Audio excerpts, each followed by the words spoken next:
Hey, how's it going? Ian here today. I'm going to keep this one short. I've had a lot of people ask me lately about how to choose their market or the niche they want to go into. Specifically, most people ask me about YouTube ads and things like this, but this advice I'm going to give today pretty much goes for no matter what type of digital marketing service you want to offer. So there's a few things. So I'm going to give you a list here that I think is pretty important to write down. So grab a piece of paper and keep these in mind when you're choosing a market. Notice that I do mention here the potential amount of money you can charge these clients is something that is important to consider. However, it's not the number one thing. All right. So here it is. So the first thing when choosing a market to consider, I'm not saying that you need one of these, you should have more than one of these on this list. The first thing is, do you have any affinity with any market? And by affinity, I mean, did you used to work in a particular industry? Do you know someone in a particular industry, be it a friend, a family member, whatever?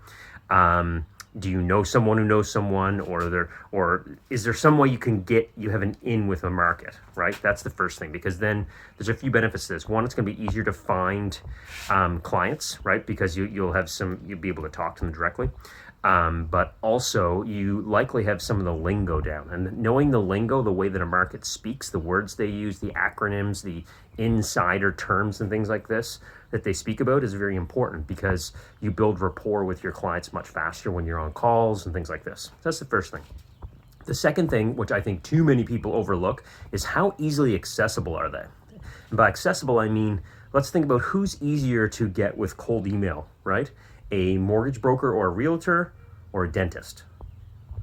Absolutely a mortgage broker or a realtor, right? Because sorry, I had a bug fly by me there. Absolutely a mortgage broker or a realtor, because they rely on answering their email and their phone and everything for their business, whereby the dentist, they don't answer their own email, right? Not saying don't go after dentists, because there's other ways. You can use direct mail and things like this, or other ways into them.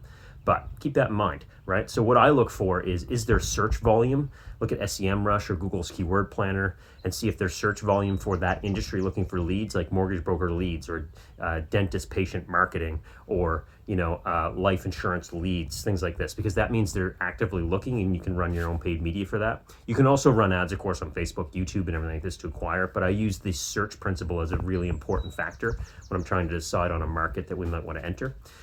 Also, can you buy a list of them, right? And by list, I mean, can you buy the direct mail list, say from Info USA, Info Canada, or whatever the equivalent might be in Australia or UK or wherever you're watching from, because then you can send them direct mail. In North America, there's something called an SIC code, a SIC code. So every industry is broken down by this. You can buy, say, like a city, a state, or the whole nation for an SIC code, the business owner, the address, and things like this, and you can send them direct mail, be it postcards, sales letters, whatever. So that's the second thing I look at, right? The third thing I look at is how much money does that particular client or that business make per sale, right? Like, how much money do they generate when they sell something? And I want that to be over $1,000, right? Either on a one-time sale or a lifetime value, because then I only need to get them 4 or 5 new customers a month to justify them spending a couple grand, or $3,000 a month, right? So how much money do they make? And then the fourth thing is, will you have any enjoyment in actually learning about it, right? Like, I mean, you're going to have to learn this industry inside out. So you need to have some sort of interest in it. Don't just go for the high cash value industry, because if you don't have any interest in it, you're not going to stick with it. And that's going to be problematic, because then it's all going to be for naught. And you're going to create this cycle of bouncing from like cash opportunity to cash opportunity. And don't become too opportunistic, because then nothing gets done, right? And then really the final thing that you want to think about is, actually, there's 2 final things. One is, are other people doing it? I don't like to go into niches where no one's doing it, because then probably I'm not that smart that I found this super niche that no one else is doing that's worthwhile doing. But 2, can you sub-niche within that niche? So for instance, you say we want to do life insurance, let's say, right? I know that market pretty well. Now let's say you want to get really good at selling IUL or whole life policies, which is probably one of the highest value ticket items that a life insurance broker can sell. Most people will get you term life leads, such as my agency will, and I'm not crapping on our ability to do so, but if you specialize in the high ticket item, then you can become the specialist in that, and then you can create a great system, a great marketing pitch, a great everything around that, and acquiring clients will become super easy for you, because you'll be one of the only people that specialize in this sub niche of the bigger niche, right? So think about, do you have any affinity with a market or the market? Can you connect with them? Direct mail, search, how can you get at them? Will they readily answer emails? Are they readily on LinkedIn? Not just do they have a LinkedIn profile, but do they, engage on LinkedIn, right? That's very important, because you need to be able to connect with these people, right? And don't just take LinkedIn as the only thing. We're looking at other methods too. You know, are they readily online? I guess, right?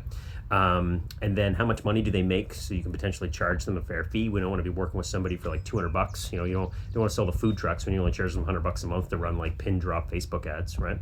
And then who else is doing it to make sure there's some competition. So you're finding a good niche that's worthwhile. And then finally, you need to like it, right?